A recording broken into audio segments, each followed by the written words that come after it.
Yo, what's up with y'all, man? I hope you're doing good. If you're new and you're a fan of the NBA, subscribe to this channel, so let's get straight into it. It's like it's Minute Maid, hijack 4, renegade, 24, number 8, Kobe shit fade away, ballin' since 11th grade, still in school, let them hate. No cool introduction is needed to get into what we're about to talk about today. I need to leave a quick message though. I know you watching this right now love watching my draft vids, and I love making these things too. But in order for me to continue to do so, I need all of y'all to come into one and show me hella love. Show love by liking, sharing, subscribing, following me on Instagram, or even follow the Mojo and Rusty podcast, or Rusty and Mojo, same thing. And even turning on that Mojofication bell. Y'all ain't slick, and I know you haven't done it yet. If you still feel like the need to do none of those things, well, I'm about to give you a reason, or at least 14 of them, since this is a 1 through 14 mock draft. With the first overall pick in the 2020 NBA draft, the Minnesota Timberwolves select LaMelo Ball, but just not so fast. A trade has been made. That's right, you heard it off rip in this video, bro. I'm not even 2 minutes into this thing, but a trade has already been made. The Minnesota Timberwolves are a part of a complex but yet mind-blowing 3-team trade that involves the Philadelphia 76ers and also the Indiana Pacers. The 76ers received the #1 overall pick, and with that, they decide to go ahead and draft LaMelo Ball. And on top of that, for giving up such a valuable piece and asset that I'll describe later on, they also get former All-Star from the Indiana Pacers, Victor Oladipo, who is notably on an expiring contract. In return for Victor Oladipo and his expiring contract, and also Doug McDermott, the Pacers received Josh Richardson, Minnesota Timberwolves rookie Jared Culver, who has shown a lot of promise, and James Johnson, and also a Philly first rounder. The Minnesota Timberwolves facilitate all of these moves just to land one player and one player only. And that one player is Ben Simmons. In Mojo's world, in this very video's storyline, the Sixers run into some issues trying to make their roster better and make some improvement because of horrendous Al Horford and tedious Tobias Harris's contract. The Sixers GM, Elton Brand, aka the man who ran this into the ground, sees an opportunity to drastically improve his roster with proven all-star in Victor Oladipo and highly talented 6'7" PG in them. This leaves the Minnesota Timberwolves with quite possibly the best trio in NBA basketball, the best young trio at least. I'm telling you, you cannot choose another young player in the NBA who fits better next to D'Angelo Russell and Karl Anthony Towns than Ben Simmons. Ben Simmons is an all-NBA type defender, and his overall effect on the outcome of a game is potent. What sold the T-Wolves on this deal was the fact that there was no uncertainty at all. They know exactly what they're getting and don't have to make any gamble, which is playoff appearances, playoff success, and possibly even championships one day. With the second overall pick in the 2020 NBA draft, the Golden State Warriors select Deni Avdija. This is one of the shockers of the night. Many would just assume that the Warriors pick up Weisman and call it a night, which really isn't stupid or unfair to assume at all. As we all know, they've been known to actually struggle at the center spot. That's been by far their weakest position throughout their tenure of dominance. And here they are having a chance to juice up that spot and really strengthen it up. But once again, in Mojo's world, he believes that the Warriors would rather invest in a wing player who could fit in to what they've been doing over these last few years and continue what they've started. If not started, then perfected at least in the NBA. And that is small ball, of course, that I'm referring to. In my mind, there's no other prospect who's considered to be a lottery talent who fits as well as Deni Avdija in the Warriors system. His versatility and possibly newfound shot will allow him to be possibly the best integrated rookie into the league. In my mind, he has a great chance to have the most quality rookie season. Quality meaning that he's not out there expected to give false hope. He's there to contribute. They need someone like him off of the bench to complete their revamped Hampton 5. Oh my god, I hate that word so much. That little term right there, whoever created that for the Warriors, you're like, bro, very bad things deserve to happen to you because that name is very cringy and very lame as well. I'm pretty sure that I'm not the only one who feels like it. But that's besides the point. Basically what I was trying to say is that out of every single prospect for the Warriors taking, Deni Avdija is the best fit for them. At least, once again, in Mojo's world.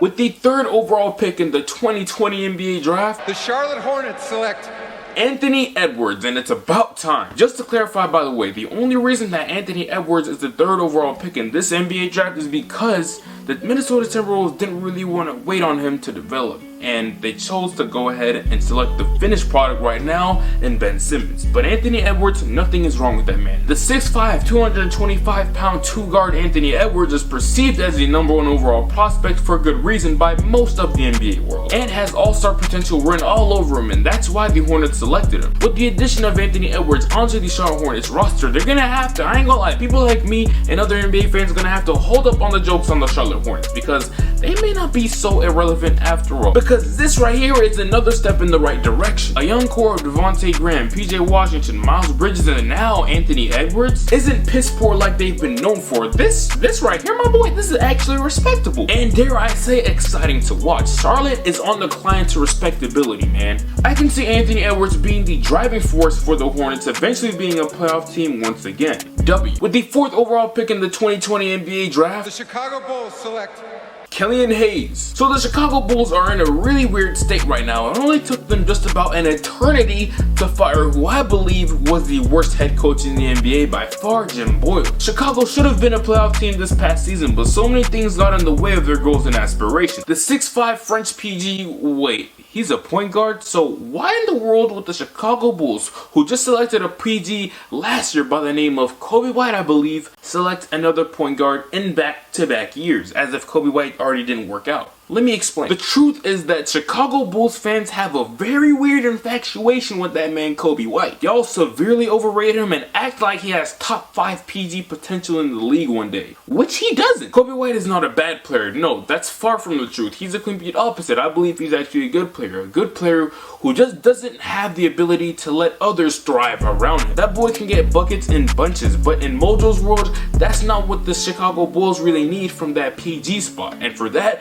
in my mind, Kobe White is a great 6-man. Kellyanne Hayes brings an entirely new dynamic to the table for the Bulls, a dynamic that they can't pass up for any other prospect. He has shooters all over the floor and a great versatile center in Wendell Carter Jr. to work off of the screen with. Just launching passes over his head to a Larry Markkinen who needs a Kellyanne Hayes in his life to bang more threes. Kellyanne can also aid Zach LaVine on the defensive end and be a stress reliever for him on offense. Kellyanne Hayes is a great piece and should be the last lottery piece that the Chicago Bulls would need to pick up for the next few years. I'm expecting the playoffs. I don't know about y'all though. With the 5th pick in the 2020 NBA draft, the Cleveland Cavaliers select Isaac Okoro, the wing out of Auburn. Now, I am personally shaky on Isaac Okoro, but given the right role, he could actually thrive in the NBA, or he can, be the next Stanley Johnson. Pain. But luckily for him, I think in this video at least that he is in one of the best positions to thrive, simply because of what the Cleveland Cavaliers would be asking out of him. I'm sure he wouldn't be expected to be an insane scorer day one or anything like that. No, that's not his job, that's not his role. You can leave that to KPJ, Darius Garland, Colin Sexton, and even Kevin Love, until Okoro eventually develops into one, if he ever does. This right here is a very good pickup for the Cleveland Cavaliers, and hopefully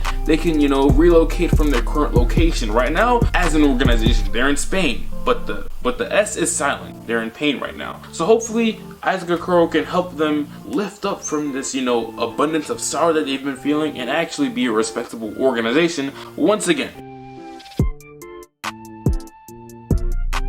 With the 6th overall pick in the 2020 NBA draft, the Atlanta Hawks select Devin Vassell. I don't know how many of you didn't know this by now, but I'm a Hawks fan who's been doing a lot of thinking, a lot of calculations, a lot of projections, and also who's been really depressed. Now, the absolute dream scenario for us was to land that man, Ant-Man Anthony Edwards. I wanted him to save our day. He's an Atlanta boy who has that Atlanta swag to him. That's something that we rarely ever find. And that hometown kid won't be in our hand. Or will he? Devin Vassell is a hometown kid as well, just not the one many had their eye on. Compared to Anthony Edwards, Devin hasn't gotten much media attention at all, if any. He literally skyscraped his way onto people's big boards and forced his way into the lottery. He's been snapping so many necks for a reason and is getting more and more attention as people awake from their nap and stop sleeping on it. Devin is literally the perfect fit next to Trey, and I believe that Trey will go through a lot less of an adjustment period while playing with Devin. The Atlanta Hawks' top priority should be defense. That's first things first. I don't want to talk about anything else before defense. We are currently ranked 30th in the NBA in opponent points per game.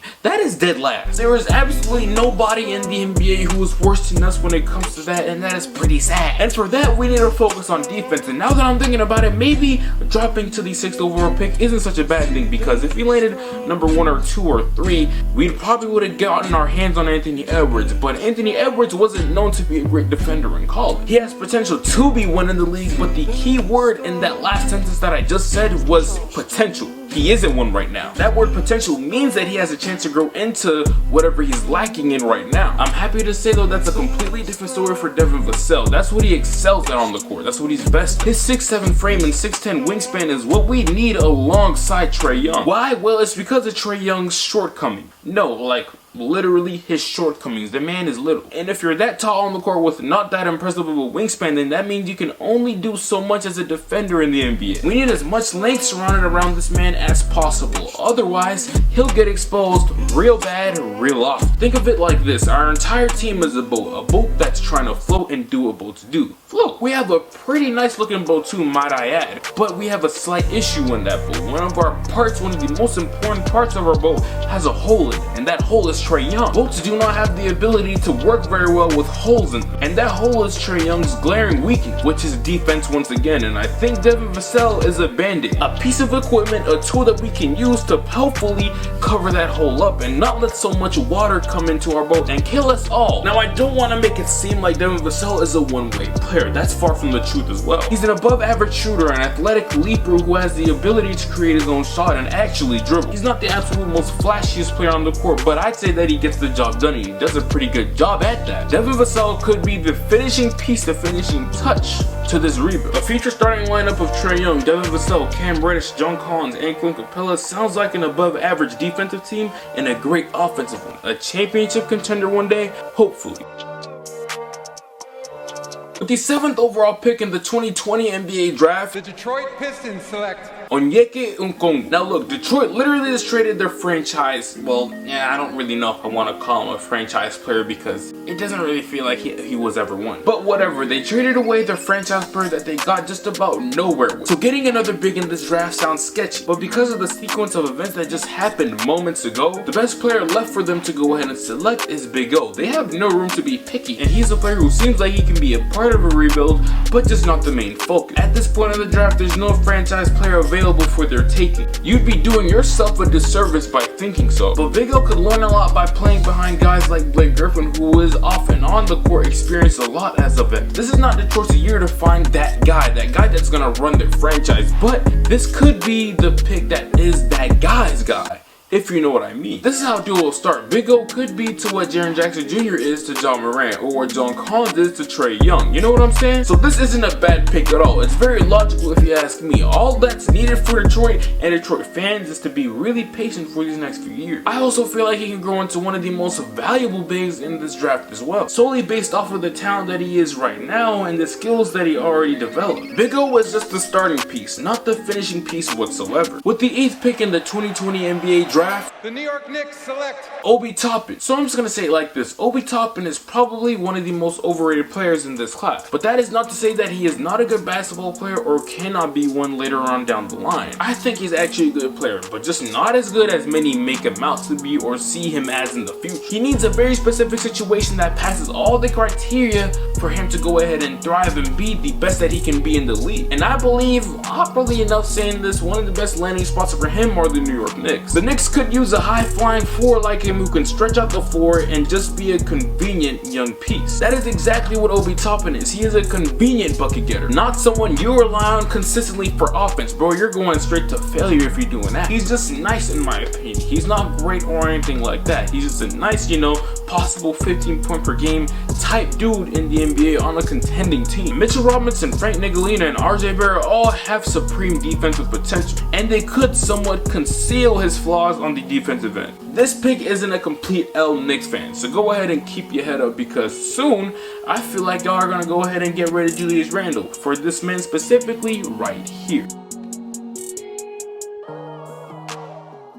With the 9th pick in the 2020 NBA draft, the Washington Wizards select James Weisman. About goddamn time someone picks this dude up. Now James is such a risky pick because his potential is much more of an unknown than his peer. Nobody can truly project his ceiling because tape on James is quite limited. The main things that James has going for him is his athleticism, physique, and his shooting potential. And for the Wizards, they potentially just got the biggest deal of the draft if he pans out really well. Now I already know the Wizards already have like two very okay bigs in Thomas Bryant and also Mo Wagner. But let's be real here, no disrespect to them at all, but they aren't lifesavers or anyone worth mentioning when it comes to rebuilding your team back to relevancy. I would like to think though that his potential may be limited in Washington. Good pick for Washington, but I'm skeptical whether or not it'll be a good fit for him. With the 10th pick in the 2020 NBA draft, The Phoenix Suns select Tyrese Halliburton. The Suns have a great thing going on for them right now. Going 8-0 in the bubble regardless of whatever talent they face is impressive. They were literally on the verge of making the playoffs and none of them should really be mad or discontent with their situation. All y'all Phoenix Suns fans should be pretty happy and pretty satisfied because Tyrese Halliburton just fell on your lap. Now he's not like LaMelo Ball who they host for or even Kellyanne Hayes, but Tyrese is just a tier or two or maybe three to be honest with you below them. He's still respectable though. He's one of every basketball nerd's favorite prospect. His fit alongside D-Book and the crew is seamless. He's a good defender, solid playmaker, and a great shooter. Literally nobody can go wrong with Tyrese Halliburton. He's applicable to any situation in the league because he's solid as hell in every single area of his game. With the 11th pick in the 2020 NBA draft, the San Antonio Spurs select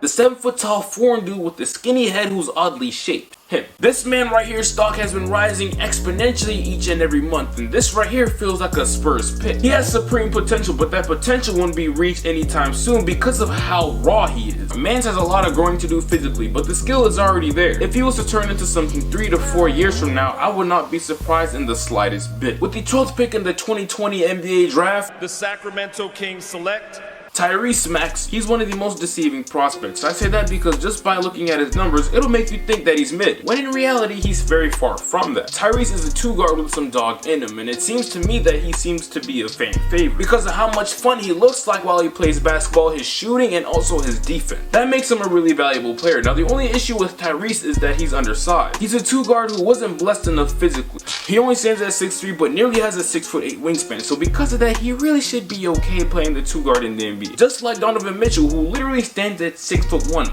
I'm just about as tall as Donovan Mitchell, but the difference between me and him physically is that, he's not out of shape, and also, this man nearly has a 7-foot wingspan. Many in fact compare Maxey to Mitchell, which just personally it isn't it for me. What separates Maxey from entering star status is his ability to literally create separation on the court. I don't really think he does a great job of changing speeds on the court and slowing down and speeding up whenever he needs to, and just his hesitation game is just not great. Like little guards like that who don't have much finesse and don't know how to shift gears aren't elite scorers. That's literally their biggest advantage, the tomfoolery that they do on the court with the ball and their quickness. But nonetheless, I rest my case. Tyrese Maxey is still a very solid pick for the Sacramento Kings, who may be moving on from one of their star 2 guards. Not really star, but very important pieces to the roster, either Bojan or Buddy Hield, and it looks like Buddy Hield may be the one to go. Looking back at this draft 2 to 3 years from now, I would not be surprised at all if this man ended up being a top 6-ish player out of his class. With the 13th pick in the 2020 NBA draft, the New Orleans Pelicans select Erin Naismith. There's not much to talk about when it comes to this pick at all. I'm sorry. When someone like him enters the building, it needs to be evacuated immediately because there's a shooter in the house. He's a shooter. Watch out, there's shooters. There's shooters out there. Whenever he's around, it's not safe. And solely because of that, the Pelicans will look to scoop up the 6'6" wing. I can see him fulfilling his minutes whenever Ingram was on the court. That way he can roll with Zion and open the floor up for him. He'd be a major help for Zion and Zoe. This is a perfect fit. With the 14th pick and the last pick in the 2020 NBA lottery and of this video, the Boston Celtics select Patrick Williams. I feel like he's one of the more NBA-ready prospects out of this class. He's a defensive menace with versatility. His offensive rebounding, defensive instincts, and athleticism gives him a lot of promise. Promise that I think the C's might need if Time Lord, which is a really weird name, Robert Williams, that's what y'all call him, right? Time Lord, if he doesn't pan out or end up going too well in the league, he's another backup option. That was my 2020 NBA mock draft, and you just watched me get into my bag per usual. Now, right before you go, I have just a few messages for you. If you're new, like I said earlier, go ahead and subscribe, follow me on Instagram, and all that stuff. Stop playing with it. The more love you show me, the more I post for y'all. It's a fair trade-off. I have a very long playlist of all my draft videos right here if you need to catch up. I'll be back in my natural space very soon, boys. Don't worry about it. But yeah, man, outside of all that I just said, I want you to make sure that you go ahead and leave a like on this video, subscribe, like, follow me on Instagram, all that good stuff. But I really do hope that you go ahead and make your day. Until then, I'll get right with you. No way, remember back when I couldn't get a play, no home, I ain't have a place to stay, I got to work, made the surf, free the way, told my girl who'd ever thought.